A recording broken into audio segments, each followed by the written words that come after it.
தொழுகைக்கு தலைமை தாங்கிய ஆப்பிரிக்க தொழிலாளி. பிரசங்கத்தை செவிமடுத்த பெரும் முதலாளிகள். இனிமையான அரபு உச்சரிப்பால் வைரலாகும் வீடியோ.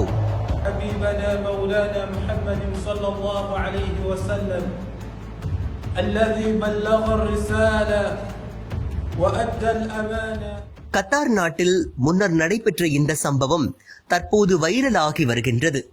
கத்தார் ஹம்தான் சர்வதேச விமான நிலையம் அருகேயுள்ள சிறிய பள்ளிவாசல் ஒன்றில் வெள்ளிக்கிழமை சிறப்பு தொழுகைக்காக அப்பகுதியில் உள்ள எரிவாயு தொழிற்சாலை ஊழியர்கள், அதிகாரிகள், பெரும் முதலாளிகள் கூடியுள்ளனர். அப்போது தொழுகைக்கு தலைமை தாங்கும் இமாம் வருவதற்கு தாமதமாகியுள்ளது.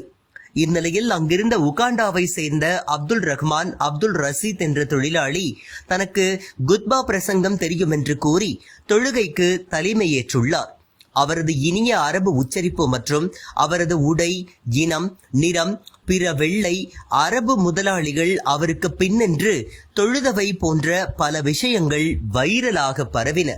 இதனையடுத்து அவரது இனிய அரபு உச்சரிப்பை பாராட்டி கத்தாரில் உள்ள அஜ்யால் எஜுகேஷனல் சென்டர் அமைப்பு சிறப்பு நிகழ்ச்சி ஒன்றை ஏற்பாடு செய்தது. அங்கு வந்த அப்துல் ரஹ்மானுக்கு இரு புறங்களிலும் நின்றிருந்த அரபு குழந்தைகள் மலர்களை தூவி மகிழ்ச்சியை வெளிப்படுத்தினர். பின்னர் அவருக்கு சிறப்பு பரிசுகளும் வழங்கப்பட்டன. அரபு நாடுகளில் உள்ள பள்ளிவாசல்களில் பொதுவாக அரபிகள் மட்டுமே தொழுகைக்கு தலைமை ஏற்று நடத்துவதில்லை.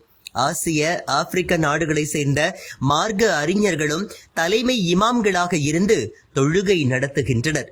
அதேபோல தலைமை தாங்கி தொழுகை நடத்த முழு உடலை மறைக்கக்கூடிய எந்த உடையும் அணியலாம் என்பதும் இந்த வீடியோவின் மூலம் தெரிய வந்துள்ளது. அதே நேரம் மார்க்க அறிஞர்கள் கண்ணியத்திற்காக அங்கிகளை கூடுதலாக அணிகின்றனர்.